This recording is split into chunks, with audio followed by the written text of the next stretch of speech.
CM Vijay విషయంలో రజనీకాంత్ వ్యాఖ్యలపై స్పందించారు కమల్ హాసన్. తనకు రజనీకాంత్ కు మధ్య పోటీ మాత్రమే ఉందని, అసూయ ఎప్పుడూ లేదని అన్నారు కమల్ హాసన్. తాము సినిమా రంగంలో కాకుండా క్రికెట్ రంగంలో ఉన్నా సరే ఇలాగే ఉండేవాళ్లమంటూ ఆయన చెప్పుకొచ్చారు. 2 రోజులకే విజయ్ పాలన ఎలా ఉంది అంటే ఏం చెప్తామని ప్రశ్నించారు. ఒకవేళ చెబితే అది జ్యోతిష్యంలాగా ఉంటుందన్నారు కమల్ హాసన్. 6 నెలలు సమయం ఇద్దామన్నారు. కొత్తగా వచ్చిన వారిని తేలిగ్గా చూడకూడదని, అలాగే వారి నుంచి మరీ ఎక్కువగా ఆశించకూడదని అన్నారు కమల్ హాసన్. சொல்லக்கூடியது ஜோசியமா தான் இருக்க முடியும்.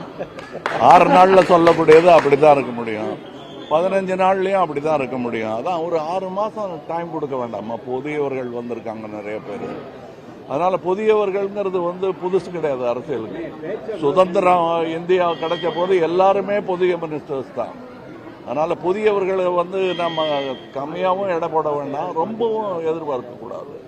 என்ன நடக்குமோங்கிறத பார்த்துக்கிட்டு நீங்க தானே ஓட்டு போட்டீங்க, நீங்க தான் அது நல்லபடியா நடக்குதாங்கிறது நீங்க தான் கவனிக்கணும், நாங்களும் கண்காணிக்கிறோம்.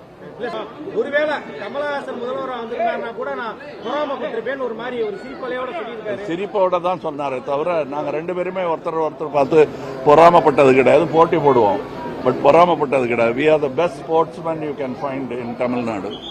அது நாங்கள் சினிமா துறையில் இருக்கோம், நாங்கள் கிரிக்கெட் விளையாடு இருந்தாலும்